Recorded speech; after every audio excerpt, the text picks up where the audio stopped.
Welcome to Food for Your Heart. And today I want to take you on a journey in my own heart. And this is such a wonderful thing to find out that God is really interested in your heart. He's not just a God who's interested into your religion, into your prayers, into your giving, into your service. That might all be part, but most of all, God's desire is to know you, to love you, and to relate to you, because He wants children. He wants a relationship. And so before we go into searching the scriptures and going into the depth of what the Word of God has to say about all these things, I want to take you on my personal journey, because I have a start in that. I wasn't a Christian all of my life. In fact, I was a drug addict and I was on my way to hell. I was destroying myself with drugs for over 10 years and getting deeper into darkness, into evil things, and I was tormented by evil spirits very intensely, and I was very desperate and hopeless in my life until I had this wonderful encounter with the living God that gave my life a total new direction. Now I'm going to tell you how this happened to me and how I was inspired and changed my life because of my encounter with the living God who changed my heart. It was many years ago. It was 1977, January 8, 1977, that I was invited to be in a gospel concert of Andrew Crouch, an American gospel singer who is already passed away. And I was a drug addict. I didn't go to gospel concerts, but my brother invited me to go there.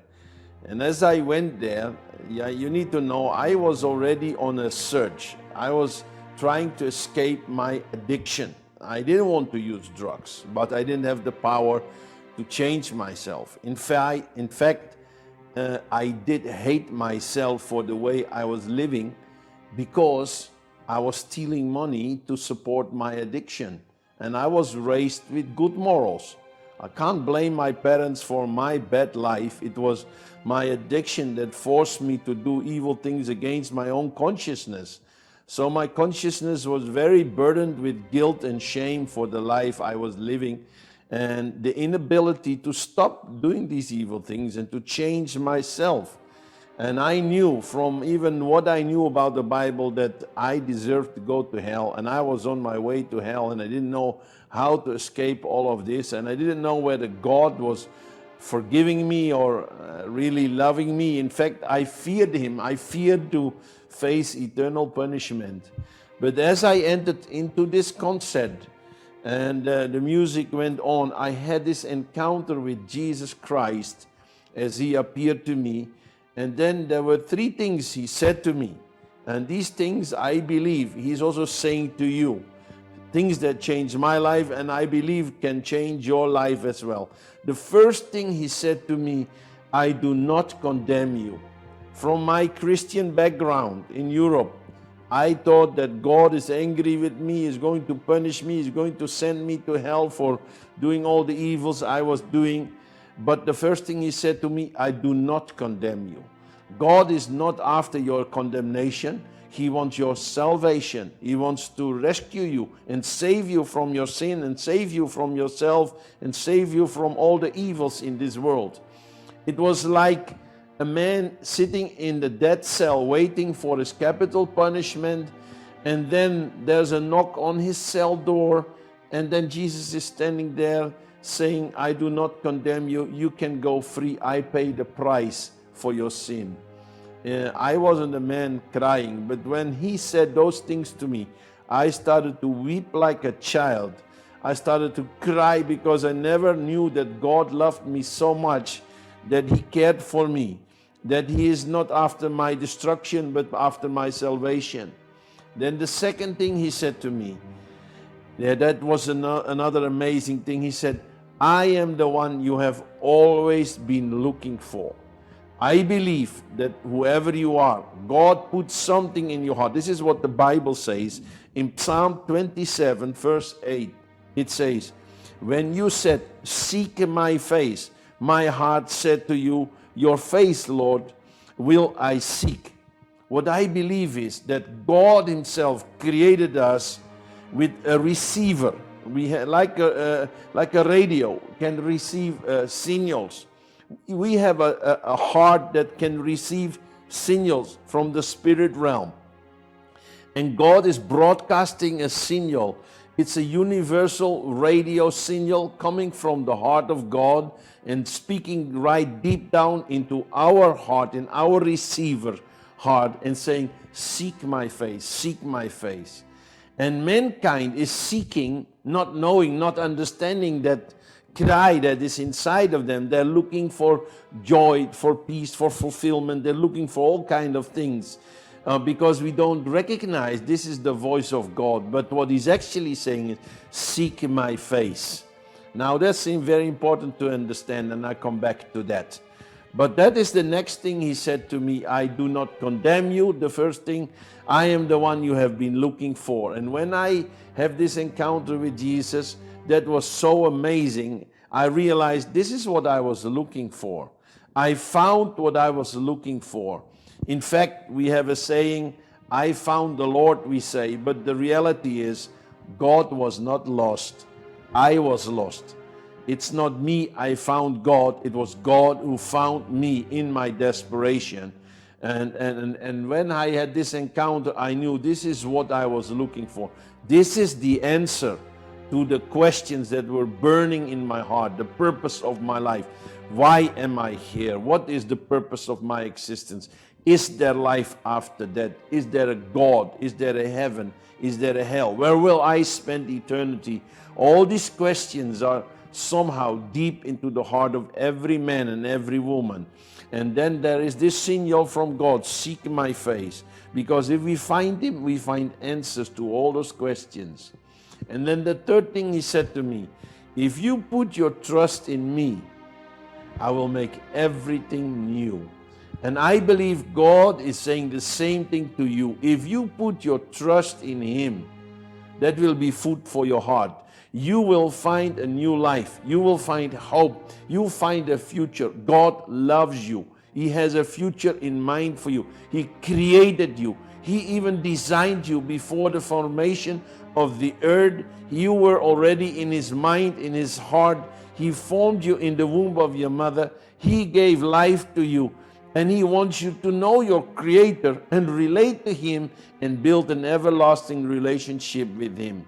Me, I was a drug addict in this concept, and then these three things that He said to me, I believe today He said them to you as well. He's saying, I am the one you have been looking for. I do not condemn you. If you put your trust in me, I make everything new. I want to challenge you to seek His face. And then look what it says, seek my face. It doesn't say, seek my hand. You know, when you have a dog, most people that have dogs, particularly in the Western world, it's like a pet. And this dog, you know, he may jump on you when you come home and he will bark in happiness that you be home. But he's not looking at your eyes, he's mainly looking at your hands. Is your hand go to the locker where food is? And there are many people that do the same thing to God. They look for God, not for God. They look for God for what they can get out of Him. Blessing, healing, prosperity, hope, a partner, healing, whatever. They look for things from God. But look what God says here. He says, seek my face. A dog is looking for the face, for the hand of the master. But a lover is looking for the face of his beloved. This is what God wants, a relationship to your heart. He wants you to look in His face. I have 5 children. When they grew up, when they were just small, I tried to make a contact with the eyes. And when the baby is small, his sight is still blur. But when they first make a real contact and smile, it makes me as a father so happy, because I'm trying to relate to my own child. And this is what God is trying to do with humanity. He wants that heart relationship. So he is saying, seek me. It's like a father saying, look at me. I'm your daddy. I created you. I love you. I have the best in mind for you. This is what God has in mind for all of us. And there's such wonderful promises. When mankind is doing those things, it can bring a lasting change in your private life and even into your nation. As we look in the Bible, for example, I have this verse, very famous verse, from the first book of Kings, chapter 9, verses 13 and 14 says this: When I shut up heaven and there is no rain, or command the locust to devour the land, or send pestilence among my people. It says, if my people who are called by my name will humble themselves and pray and seek my face. You see again, he's not seeking the hand of God. Seeking the hand is like a slave. He's looking for the salary. He's looking for what he can get out of the relationship. Seeking the face is about relationship. And turn from their wicked ways. Then I will hear from heaven. I will forgive their sin, and I will heal their land. Now my eyes will be open, and my ears attentive to prayer made in this place. If you seek the face of God, then you seek the heart of God. As the Bible says, the eyes are the mirror of the soul, are the mirror of the heart. When we look in someone's eyes, we actually look into his heart. We look into his ultimate being. We look into who he is. We read the eyes. We read the heart by looking in the eyes. And the eyes are the mirrors of the soul, as the Bible says. Now, this is what God wants. God wants you to know his heart by looking in his eyes. And you are, amazingly, when you seek his heart, when you seek his face, when you look into his eyes, you discover, when you look very closely into someone's eyes, what do you see? You see yourself reflected. And that's what God says. You are the apple of my eye. When you look into my eyes, you see yourself, because I am your creator. Your true identity is in me. Your true self you find when you find me. When you find God, you find life. And I'm so glad when I look back. This is now almost 42 years ago. I had that encounter with God, and it totally changed my life. 180 degrees another direction. From death to life. From darkness to light. From sadness to happiness. From sickness to health. This is what I discovered when Christ came into my life. And this is my desire for everyone looking at food for your heart, that your heart will be satisfied and fed with the true bread of life. You will find a true satisfaction when you drink from this word. This is the word of God, the everlasting word that will stand forever and ever and ever. The Bible says the grass withers, the flower fall off, but the word of the Lord remains forever.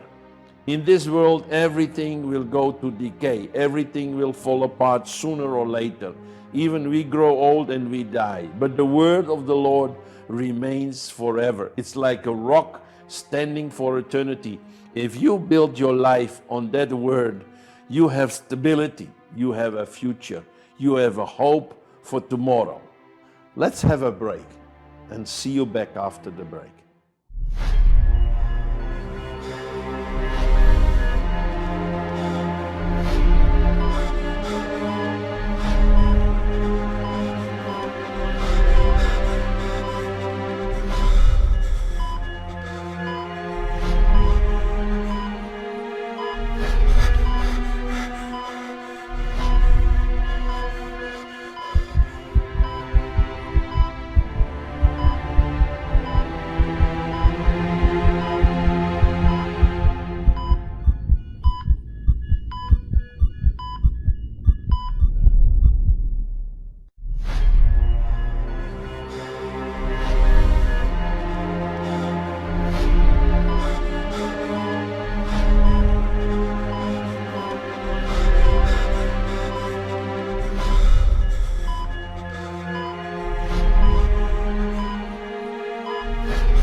it's an amazing journey I made in my life, as you understand. And actually, the total change that took place in my life all started in that encounter with God, where He showed His wonderful love to me, and He began to capture my heart. And God is really interested into that relationship.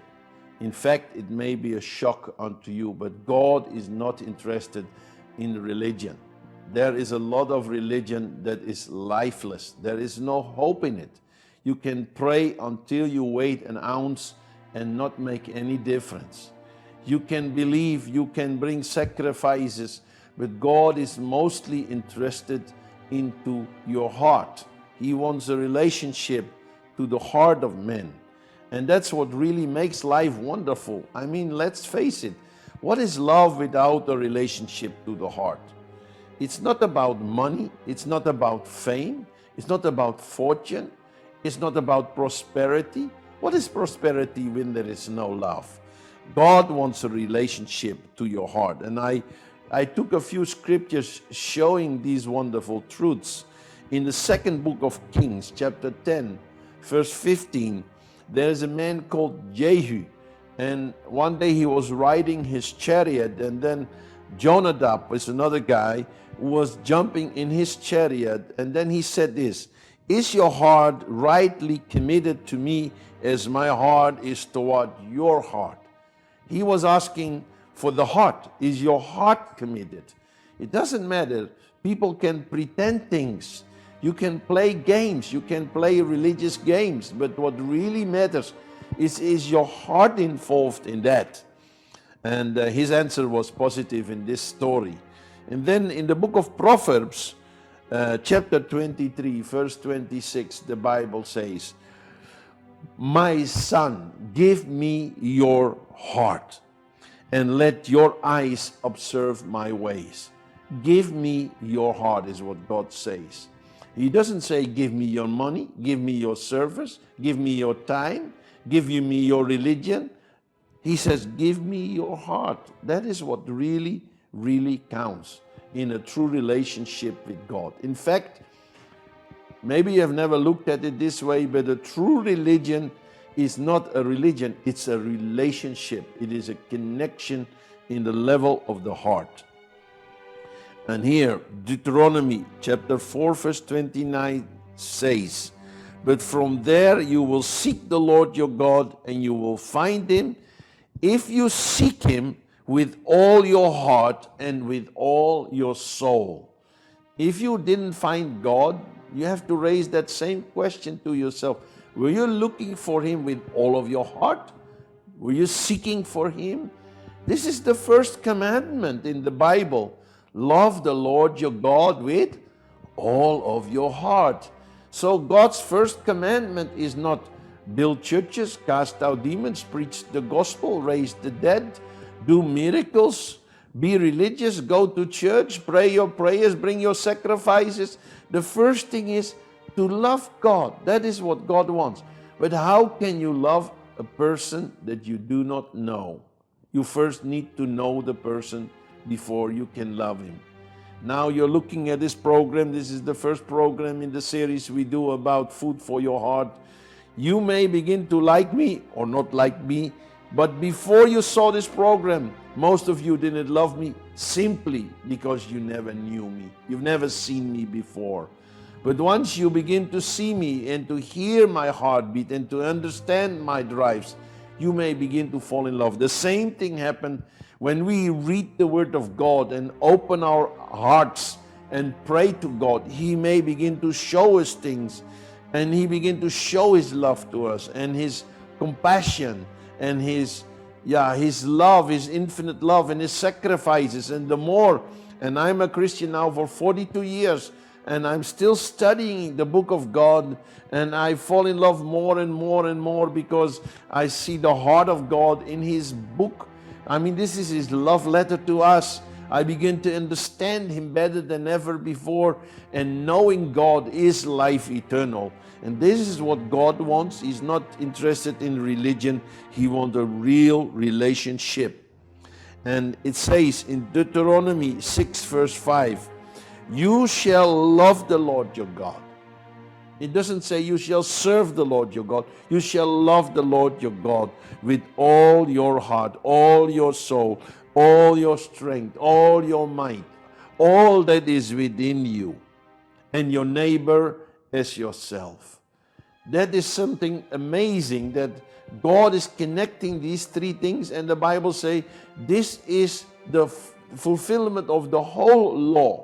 You know, when we look at the book of law in every country, in some countries that is a very thick book with so many laws and bylaws, what you should do and should not do. But God made it simple. He gave the 10 commandments. And then in the New Testament, He made it even more simple. He says, I give you a new command. And that command fulfills all of the law and all of the prophets. And it's actually one commandment: to love the Lord your God with all of your heart, all of your soul, all of your might, and all of your power. And if you walk in that kind of love, you will not harm your neighbor. You will not do evil to anyone. Love your neighbor as yourself. Will I beat myself? No.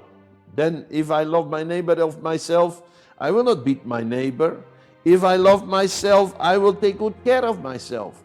If I love my neighbor as I love myself, I will take good care of my neighbor as well. As one of my friends used to say, bad people will not keep the law, and good people don't need a law. All the laws that we see in the world today show the badness of the human heart. We all tend to do evil things.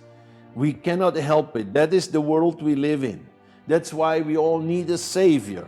But when Christ comes into your life, and He will change your heart, and He give you a new heart and a new spirit, He remove the stony heart from you and give you a heart of flesh, then by that heart you will love God, you will love your neighbor as you love yourself. It's when Christ comes into our heart that we will be changed, we will be transformed, we become the person God always intended us to be. We begin to look like our Father, because He is our Father in heaven. And that is God's desire for you, that your heart will be transformed and changed in the likeness of His heart. And His heart is so amazing, for God so loved the world that He gave His only begotten Son, that whosoever believe in Him shall not perish, but have everlasting life, eternal life. It means that when you die, when your physical body comes to an end, you will be taken up into the glories of heaven and be with this God forever.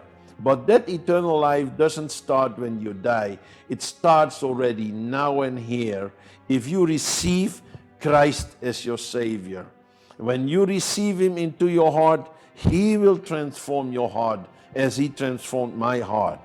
I want to remember you when I started this first session, the three things that God said to me, and I want to repeat them for you to understand that I believe our God is saying the same things to you today. He is saying to you, I do not condemn you. He is saying to you, I am the one you have been looking for. And He is saying to you, if you put your trust in me, I will make everything I will make new in your life. You will never be the same again. May God help you to start that journey. Now let me close with 3 simple steps that you should take in order to start that journey. It's what I called the ABC of the gospel. First, you need to acknowledge that you are a sinner in need of a Savior. We're all sinners, come short of the glory of God. None of us can do it in our own strength. That's why Christ came into the world, to save sinners like you and me. What He did for me, He will do for you. Secondly, you need to believe. The A is acknowledge, the B is believe. You need to believe that Christ came for you. He died on the cross. God gave His Son for you so that you will have everlasting, eternal life. That's why Christ came. You need to believe that in order to receive it. If you don't believe it, you cannot receive it. It's according to your faith. If you put your faith in that, you will have it. And then the C is confess. You confess Christ. You acknowledge that He is the Son of God who died for you. When you open your heart for Him, when you receive Him, when you accept Him, when you acknowledge, and when you confess that Christ is Lord, you will never be the same again. As the Bible says, with the mouth you confess unto salvation, with the heart you believe. The faith should be in the heart. And I am sure that what God did for me, what God said to me, He said to you today. You will never be the same again when you receive Christ as your Savior. May God bless you, and see you next time.